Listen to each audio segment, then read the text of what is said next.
Last month, I came up with this idea of creating short videos of 60 seconds or less that are designed to explain to cyclists how to use new detours. I've created 2 detour guides so far, and I want to show you how cheap and easy it is to create them. Essentially, I'm going to give you the how, what, why, and who of creating this sort of content. One thing I want to emphasize at the start is that the detours that I've filmed so far are so good, they really don't need an explanatory video. I needed to film something to demonstrate this concept, and they were the most convenient to film. I need to find a really bad detour to highlight the benefits of creating a how-to guide. Unfortunately, I think the sort of people who create really good detours are actually the most likely to take up this idea and film them, and those who create terrible detours are the least likely. Well, we'll start with how I'm shooting the video. I've got a quad lock case for my phone, and I've bought mounting kits for my bikes and for the car. I bought one out front mount online for $50, and I bought a second one in a bike shop for $40. To shoot detour videos, I simply rotate the mount so that the phone is upright rather than flat, and then press the big red video record button. For the initial footage, you just ride back and forth through the detour, which can take less than 5 minutes.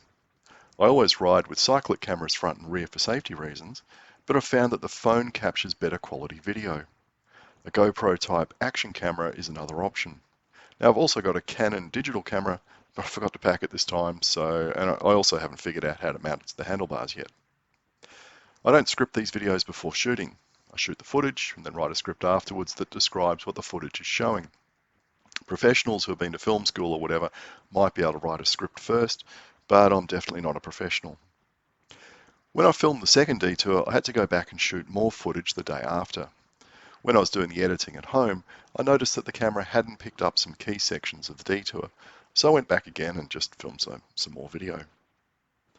I've shot my detour videos in portrait because that's the format that YouTube Shorts prefers. However, I discovered that it's a lousy format because it doesn't provide a cyclist with all the information that they need to ride a new route. Here's an example of a detour where the path branches and you get 2 destination options. The landscape format is wide enough to show the path that goes off to the left, but the portrait video cuts it out. The view is just too narrow. This is where shooting extra video was required, and this might not be apparent until you start editing at home. You could hold the camera in one hand and film that way, but that risks crashing if it's a complicated or bumpy detour. Better to leave the phone attached to the handlebars. I also need to clean up my handlebars to get the GPS mount and other stuff out of the shot. I started off plugging in a microphone and recording an audio commentary as I rode through each detour, but I quickly discovered I could create a tighter, better sounding video by doing the voiceover back at my desk. I've since dumped the microphone, and that's another cost saving. One bit of kit that might be useful is a drone for shooting the introductory segment. I don't have a drone and I don't plan on buying one. I'm just saying a drone might be a good thing. I also started off by using 3 camera angles for the videos. That was using my cyclic cameras as well, but I've reverted to just using the phone footage. Multiple camera angles are very time consuming to edit, they take longer to set up when you're filming, and the end result is very busy and potentially confusing to the viewer. I've reverted to keeping it simple, which also makes the whole production process a lot faster. I haven't worried about lighting so far, I just film when I happen to be riding through the area. As with any video production, I reckon a 1-minute clip takes about 5 minutes to film and 2 hours to produce. A really long detour might take 10 minutes to film, and that includes going back to take photos or B-roll footage. They really should be quick to shoot. You just start the video and ride from one end to the other. There's nothing fancy about it.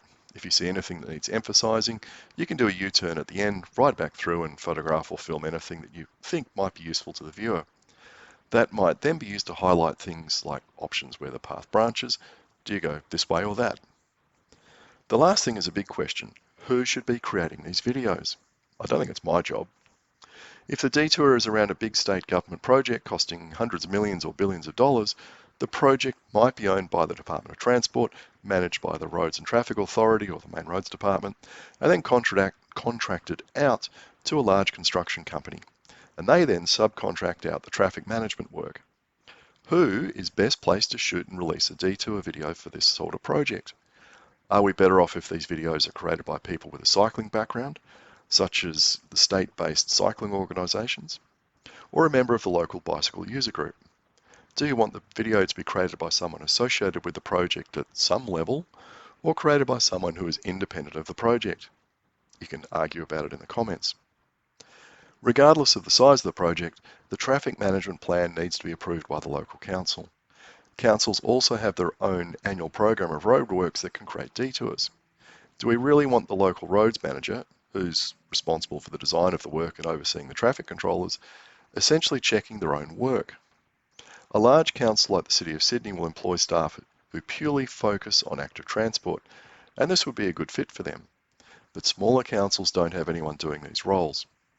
Personally, I think you want someone like an active transport manager creating these videos, because when they do so, they're essentially auditing the work of the roads department, and they can provide internal feedback on whether they're doing a good job or not for cyclists.